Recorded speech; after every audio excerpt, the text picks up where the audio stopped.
Pensiero del giorno, martedì 20 maggio. Pregare per la pace.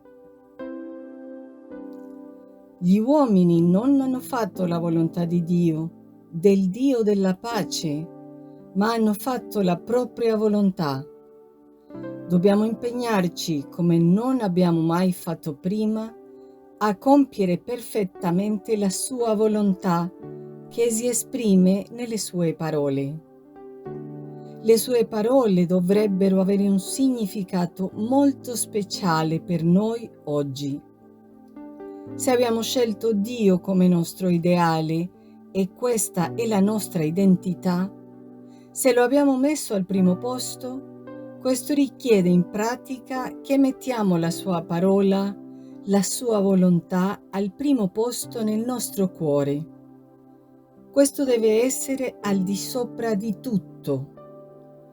Attraverso di essa, Cristo rimarrà nei nostri cuori e così saremo tutti più compatti, più uniti, più uno, condividendo tutto, pregando efficacemente gli uni per gli altri e perché torni la pace.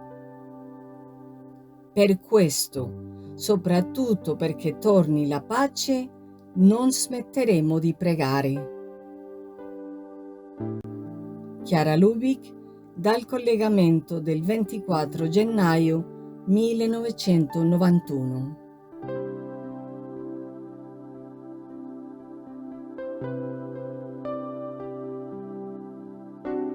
Ciao, se ti è piaciuto questo video, metti mi piace, dito in alto, e iscriviti al canale.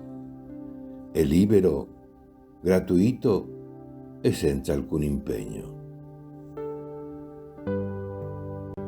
Parola di vita, maggio 2025. Signore, tu conosci tutto. Tu sai che ti voglio bene.